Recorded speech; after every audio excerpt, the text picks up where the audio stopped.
You are looking at live pictures from Orlando. We're waiting for a memorial to begin, that within the next 90 minutes at the Cathedral Church of St. Luke. It'll be followed by a candlelight vigil to honor the 49 victims of the Pulse nightclub tragedy. An estimated 20,000 people expected to attend that vigil. In the wake of the shooting tragedy, blood banks in Orlando and around the country quickly put out the call for donors, and many lined up to give. But gay and bisexual men who wanted to help have been turned away, renewing calls to loosen restrictions that some say perpetuate a stigma. Here's CNN's chief medical correspondent, Dr. Sanjay Gupta. Giving blood after a tragedy is not only necessary, but has become a symbol of resilience, a way for grief to be channeled into action. We jumped in our car, went and got our friend Justin and Jordan, and we ran to the blood bank because they said that we were in a crisis. And they didn't have enough blood to help support what they were seeing on the street. You want to go help, but that morning you find out that you can't donate blood. Correct. There's a ban on men, gay men, giving blood. You know, it was just one of those, another shock to the system that day. According to the FDA, which oversees the safety of the U.S. blood supply, men who have had sex with men, even protected sex, within the past year, cannot donate. I know that I have had regular tests, and I know I'm an HIV negative person, that I felt like, why couldn't I give blood? And why couldn't they screen it? It's a good question. Fact is, all blood, regardless of the donor, is screened for a number of things, including hepatitis B, C, and HIV. So I decided to go down to the One Blood blood bank to better understand this policy. People want to channel their grief in some way, and it's always seen that blood donation is one of those things. I don't know what to do. This is something I can do. Maybe I can help. But there is something on the form that prevents certain populations of people from donating. Talk about that. What is this? What are the criteria? What are the restrictions? Well, every blood center is required to follow the rules and guidelines handed down by the Food and Drug Administration. So we don't make the rules, we play by them. And we have to follow them. And when it comes to there's specific questions on there that the Food and Drug Administration has on the form. And if somebody checks yes or no to certain answers, then they may be deferred at that time. Here's the FDA's questionnaire. Question 19, male donors. In the past 12 months, have you had sexual contact with another male? If one of these donors says to you, Susan, why can't I donate? What do you say? I say we have to follow the rules from the FDA. And I feel for them, believe me. We all do, because we know that people want to do the right thing and they want to come out and donate. The FDA says it's a matter of risk, but this has become a contentious issue on the floors of government, the White House, and among scientists. The policy we have really prevents a lot of HIV negative gay men. The vast majority of us are HIV negative, and it prevents us from being able to donate and contribute to emergency preparedness and, you know, in this case, to help people who have been shot.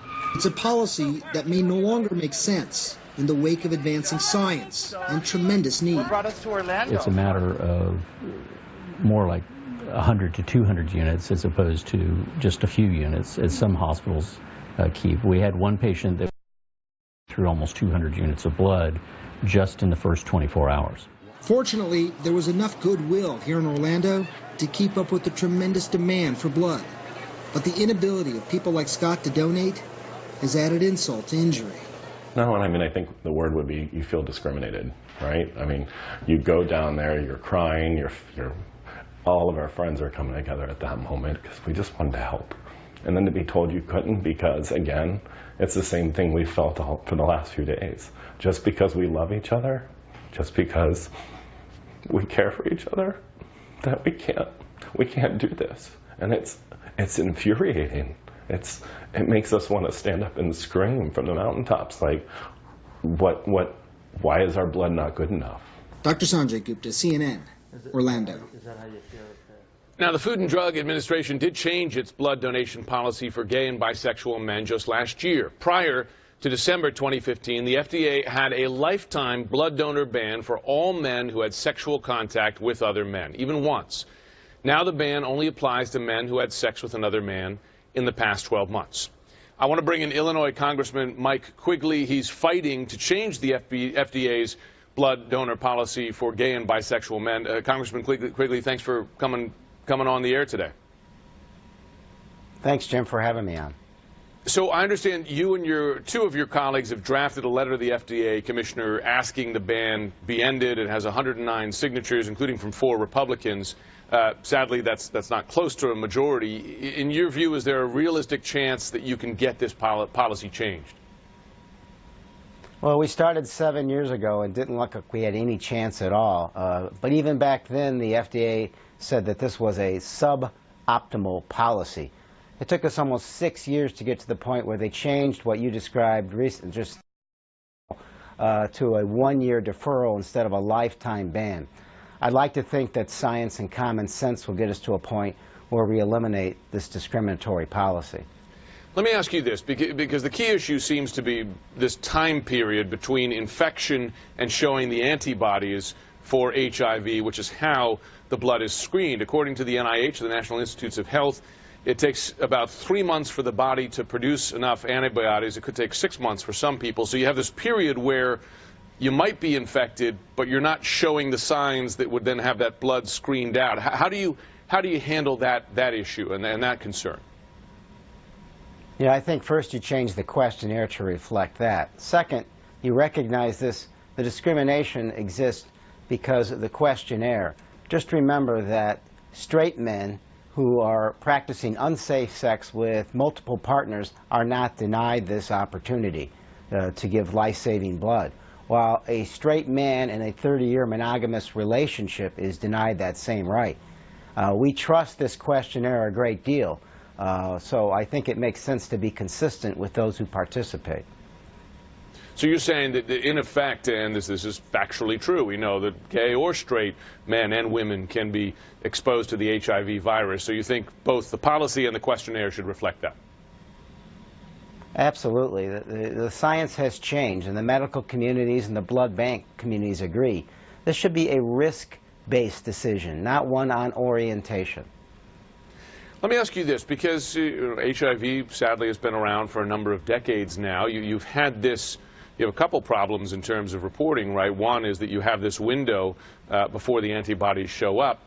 So even if the blood's screened, presumably some HIV-positive blood could get through. But you also just have the fact that some people might lie on their questionnaires. Since screening has been instituted, have there been any people who have gotten infected with HIV from donated blood?